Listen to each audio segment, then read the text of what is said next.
بسم اللہ الرحمن الرحیم۔ السلام علیکم۔ اردو برائے سیکنڈ ایئر حصہ نظم نالج وتھ کلندر کی جانب سے خوش آمدید۔ آج کے اس لیکچر میں ہم حصہ نظم اختر شیرانی کی نظم بڑھے چلو کی تشریح آپ کے سامنے پیش کریں گے۔ بڑھے چلو اختر شیرانی کی نظم ہے جو ہمارے کورس میں شامل ہے، اور یہ مسدس کی حیت میں ہے، یعنی بند ایک بند اس میں 6 مصروں پر مشتمل ہے۔ نظم کا جو مرکزی خیال ہے یہ ہے وطن کا دفاع، کہ آپ نے وطن کا دفاع کرنا ہے۔ وطن کا دفاع آپ دو طرح سے کر سکتے ہیں۔ ایک تو جب آپ کے وطن پہ کوئی بیرونی حملہ کرے تو آپ لڑتے ہوئے وطن کا دفاع کریں گے، یا آپ کے وطن کو چیلنجز درپیش ہو، آپ کے وطن کو بہت پریشانیاں ہوں، مشکلات میں شکار ہو، جس طرح اس وقت وطن کی حالت ہے، تو اس وقت آپ اپنے وطن کا دفاع اپنی صلاحیتوں کے مطابق، بہترین صلاحیتوں کے مطابق بہترین رزلٹ آپ دے کے اپنے وطن کی ترقی میں، اپنے وطن کو مشکل حالات سے نکالنے کے لیے اپنا کام کریں گے۔ وطن چھوڑ کے وطن سے بھاگ جانا یہ کوئی حل نہیں ہے، بلکہ وطن میں رہ کے مشکل حالات کا مقابلہ کرنا ہی جو ہمارے پاس صحیح حل ہے۔ یہی اس نظم کا سبق ہے۔ نظم کے جب آپ تشریح کر رہے ہوں آپ کو مرکزی خیال آنا چاہیے، آپ کو یہ پتہ ہونا چاہیے اس نظم کا شاعر کون ہے، اور نظم جو ہے مرکزی خیال، مرکزی مضمون کیا ہے، تب آپ بہترین تشریح کر سکتے ہیں۔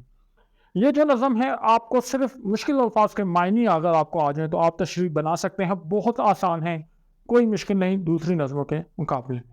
تو چلتے ہیں، شروع کرتے ہیں۔ سب سے پہلے ہم اس کے تلفظ کو دیکھیں گے، اور اس کے بعد مشکل الفاظ کے معنی اور تشریح جو ہے آپ کے سامنے پیش کریں گے، اور اس کے بعد ایک لکھی ہوئی تشریح بھی آپ کو دکھا دیں گے تاکہ آپ کو بہتر آئیڈیا ہو جائے۔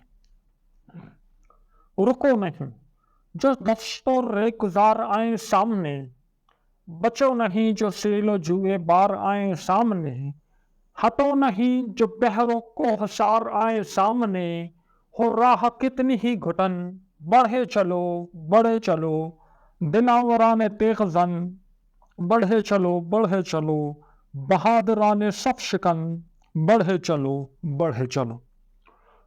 اب یہاں دیکھیں کہہ رہے ہیں رکو نہیں، رکو نہیں، رکنا نہیں، ٹھیک ہے۔ جو جب دشت کہتے ہیں جنگل کو، ٹھیک ہے، جو دشت و ریگزار کہتے ہیں ریگستان کو، کہ آپ ایک راستے میں آپ سفر پر جا رہے ہیں، آپ کے راستے میں جنگل آ گیا یا آپ کے راستے میں ریگستان آ گیا، تو آپ اپنا سفر جو ہے آپ روک دیں گے کہ بھئی آگے تو جنگل ہے، میں کس طرح جاؤں، آگے تو ریگستان ہے، میں کس طرح جاؤں۔ ہم کس طرح ہوتا ہے دہی لینے جا رہے ہوتے ہیں، بارش ہو رہی ہو، پانی ہو، تو ہم واپس آ جاتے ہیں، پانی ہے، ٹھیک ہے۔ تو اب اس کا یہ مطلب نہیں کہ آپ کے راستے میں جنگل یا آپ کے راستے میں ریگستان آ جائے گا، مطلب یہ ہے کہ آپ جو ہیں آپ اپنے وطن کی ترقی میں اپنا کردار ادا کر رہے ہیں۔ اس وقت وطن کی حالت مشکل ہے، آپ کے راستے میں یہ دشت و ریگزار، یہ مختلف مشکلات آئیں گی، تو جب آپ کے راستے میں کوئی مشکلات آ جائیں تو آپ نے رکنا نہیں ہے۔ جس طرح ایک جنگجو جب جنگ کے لیے جا رہا ہوتا ہے، راستے میں جنگل آ جاتا ہے، راستے میں ریگستان آ جاتا ہے، ریگستان کتنا مشکل ہے، وہاں پینے کا پانی بھی نہیں ہوتا، لیکن وہ کیا ہوتے ہیں اس میں سے بھی گزر جاتے ہیں، تو آپ کو ریگستانوں اور جنگلوں سے گزرنا ہوگا۔ بچو نہیں، اپنے آپ کو بچاؤ نہیں، جو سیل کہتے ہیں سیلاب کو، سیل و جوئے بار کہتے ہیں بہت بڑی ندی، بار آئے سامنے، یعنی آپ جا رہے ہیں، آپ کے راستے میں ایک بہت بڑی ندی ہے، اس میں بہت بڑا سیلاب آیا ہوا ہے، تو آپ نے پھر بھی اپنا سفر جو ہے روکنا نہیں ہے، ہٹو نہیں، اپنے آگے سے ہٹنا نہیں ہے۔ جو بحر کہتے ہیں سمندر کو، کوہسار کہتے ہیں پہاڑوں کو، آئے سامنے، تو آپ اپنے وطن کی ترقی میں اپنے وطن کے دفاع کا سفر کر رہے ہیں، راستے میں سمندر آ گیا تو آپ نے رکنا نہیں ہے، سمندر سے گزرنا ہے، راستے میں پہاڑ آ گیا آپ نے رکنا نہیں ہے، آپ نے پہاڑ کے اوپر سے چڑھ کے آگے جو ہے بڑھنا ہے، ٹھیک ہے۔ ہو راہ کتنی ہی گھٹن کہتے ہیں تنگ، راستہ کتنا ہی تنگ ہو، راستہ کتنا ہی مشکل ہو، دشوار گزار ہو، بڑھے چلو، آپ نے بس آگے بڑھتے رہنا ہے، آگے بڑھتے رہنا ہے، ریزلٹ کی پرواہ نہیں کرنی، آگے بڑھنا ہے، اور آپ نے جو ہے اپنے وطن کا دفاع کرنا ہے۔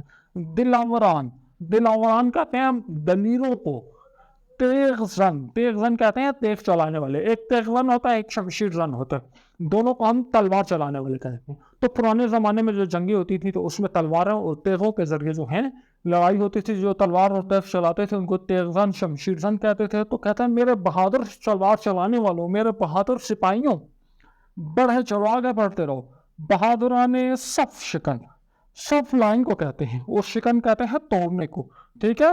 تو اب آپ دیکھیں جب مسجد میں آپ دیکھتے ہیں تو نماز کے لیے بہت ساری صفیں بنی ہوتی ہیں، تو اسی طرح جب پرانے زمانے میں جنگیں ہوتی تھی تو بہت ساری دو صفیں ہوتی تھیں، وہ آمنے سامنے آتی تھی، پہلے دو صفیں لڑتی تھی، پھر اس کے بعد اگلی صفیں آ کے لڑتی تھی. تو کسی لشکر میں کوئی بہت بہادر ہوتا تھا صف شکن، جب دو صفیں لڑ رہی ہوتی تھی تو اس کے سامنے، اس صف شکن کے سامنے کوئی آتا تھا، وہ ان کو مار کے اگلی صف پہ حملہ کر دیتا تھا، اور ان کو بھی مار کے اگلی صف پہ حملہ کر دیتا. تو وہ اس طرح چلتا رہتا تھا کہ صفوں کو چیر کے جو ہے وہ آگے تک چلا جاتا تھا، اور بہت بہادر بندہ ہوتا تھا، اس کو صف شکن کہتے تھے. تو کہہ رہا میرے صف شکن بہادروں، آگے بڑھتے رہو آگے بڑھتے رہو. مین بات یہی ہے کہ وطن کے دفاع پہ اگر بات آ جائے، وطن کی ترقی پہ بات آ جائے، تو آپ نے رکنا نہیں ہے، آپ نے آگے بڑھتے رہنا ہے. جتنی مشکلات ہیں ان کو فیس کرنا ہے، بھوکا رہنا ہے، سب کچھ کرنا ہے، لیکن آپ نے وطن کی ترقی کے لیے، وطن کے دفاع کے لیے آخری حد تک جانا ہے. آپ اس بند کی ایک لکھی ہوئی تشریح آپ کو دکھاتے ہیں اور اگلے بند کی طرف جاتے ہیں. رکو نہیں جو دشت و ریگزار آئیں سامنے، بچو نہیں جو سیل و جوئے بار آئیں سامنے، ہٹو نہیں جو بحرو کوہسار آئیں سامنے، ہو راہ کتنی ہی گھٹن بڑھے چلو بڑھے چلو، دلاوران تیغ زن بڑھے چلو بڑھے چلو، بہادران صف شکن بڑھے چلو بڑھے چلو. اس بند میں شاعر اختر شیرانی نوجوانوں سے مخاطب ہو کر کہتے ہیں کہ وطن کی حفاظت کے لیے ہر طرح کی مشکلات اور دشواریوں کا ڈٹ کر مقابلہ کرو. اگر تمہارے راستے میں جنگل اور ریگستان یا پانی کا بہت بڑا ریلا بھی آج راستے میں آ جائے تو منزل کی جانب پیش قدمی جاری رکھنا.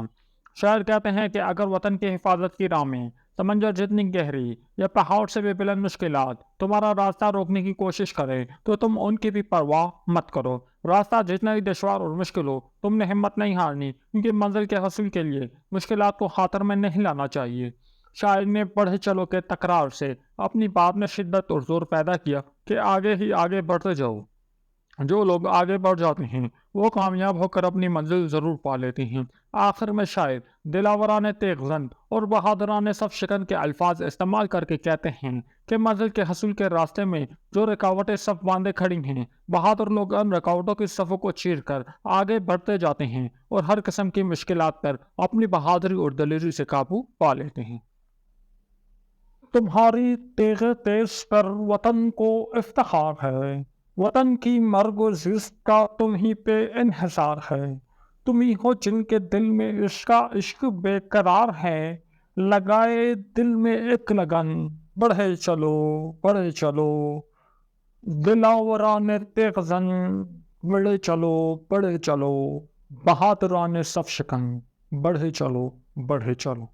دوسرے مصرے میں بھی شاعر وہی بات کہہ رہے ہیں کہ تمہاری تیغ، تیغ کہتے ہیں تلوار کو، تیغ تیز پر، تو آپ کی تلوار جو ہے، تیز تلوار پر وطن کو افتخار ہے، وطن کو کیا ہے؟